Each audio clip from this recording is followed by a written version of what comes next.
Donald Trump holds 4 events today in New Hampshire ahead of tomorrow's Republican primary. The latest poll shows Trump holding a double-digit lead in the state. 4 of the candidates are in a race for second. Trump clashed with his rivals and even members of the audience at a weekend debate. The New Hampshire frontrunner is with us from Manchester. Donald Trump, good morning. Good morning. Is your campaign changing at all after New Hampshire, because of New Hampshire?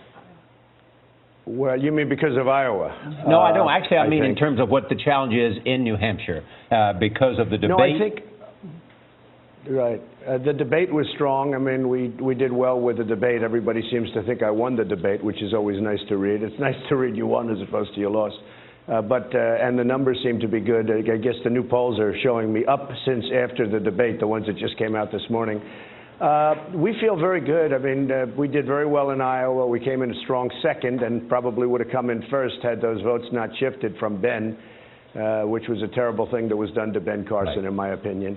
And frankly, I think we're really doing well in New Hampshire. I hope to do well. I hope we don't have Charlie. They're talking about a snowstorm tomorrow. That's not what I want. But you want a big turnout. They're talking about having somewhat of a snowstorm. Yeah, I want a big turnout, and snowstorms generally don't help. Boy, it looks like... But we're doing really well. We watched the debate, and boy, it seemed like you and Jeb Bush really got into it. He's stepped up his attacks on you. Well, you know, he's trying to show he's a tough guy, which he's not. He's sort of the opposite. And they're spending about, he spent about $25 million on ads against me. He spent over $100 million on his campaign, and it's gone nowhere. He's, you know, a very stiff guy. And it's sort of sad to watch, if you want to know the truth. But he spent a lot of money on ads, and then he goes into the debate, and he tries to show that he's tough about eminent domain, but it just came out that his family used private eminent domain to do a stadium in Texas, but he doesn't mention little things like that. So, you know, I don't think he's going anywhere. I just don't see him having the persona, the personality to go much further. I want to give you the opportunity to respond because he was especially tough at a town hall in New Hampshire yesterday where he called you a loser. Listen. It is a sign of real weakness when you call John McCain or Leo Thorsness or anybody else that was a POW who served this country in a way that should be admired, American heroes, calling them losers. Donald Trump, you're the loser. How would you respond to that?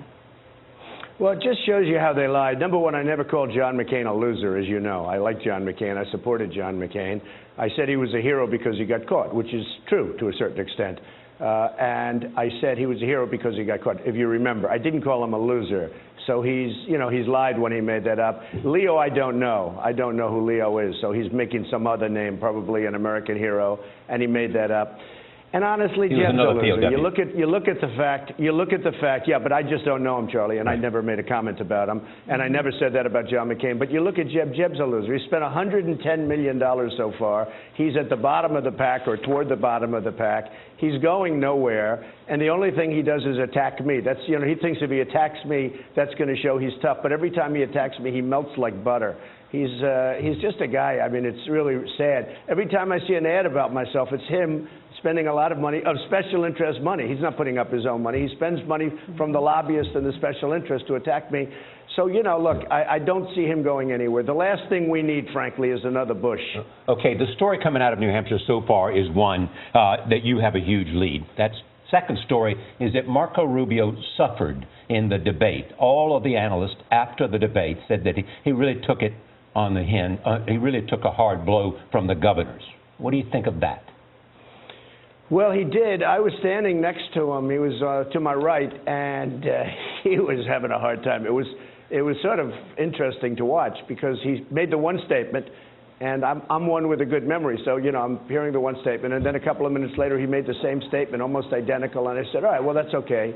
You know, we've repeated ourselves on occasion, Charlie, right? Yes. And other than Nora and Gail, but Charlie and I repeat ourselves constantly, right? No. But okay, so then I heard it again, and then I heard it a third time, a fourth time, and I think even a fifth time.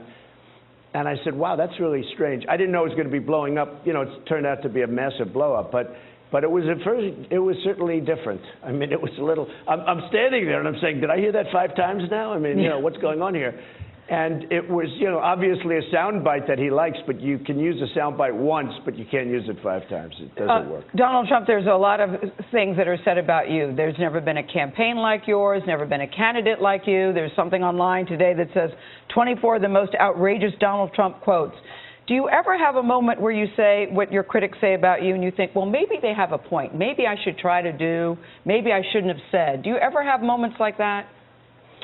Well, I do, but I also, you know, don't dwell in the past. I learn from the past, and, you know, we all make mistakes, and certain things you would have done differently in life, all of us. I mean, who wouldn't have if you had that option, but we never do have that option. Right. So you have to learn from life, and if you do something, you don't do it again, that's all. But, you know, I've run good campaigns. I mean, I've never done this before. Remember, these guys I'm competing against are governors and senators. That's all they do. I've been a job creator. You know, I do developments, and I do deals, and I've been very successful, and I've employed tens of thousands of people over the years, and I have thousands of employees right now, and, you know, there's something awfully good about that. But I'm not a politician. I've never done it before. You know, I'm having a lot of fun doing it, to be honest with you. We can tell. I always say to people, listen, if you question anything about Donald Trump, look at his kids. You've got great children, and that says something. That says something about you. Thank you, Donald Trump. We look forward to seeing you next week in the studio, live and in color. We'll see you next week. All right. Absolutely. I love it. Thank you. Thanks.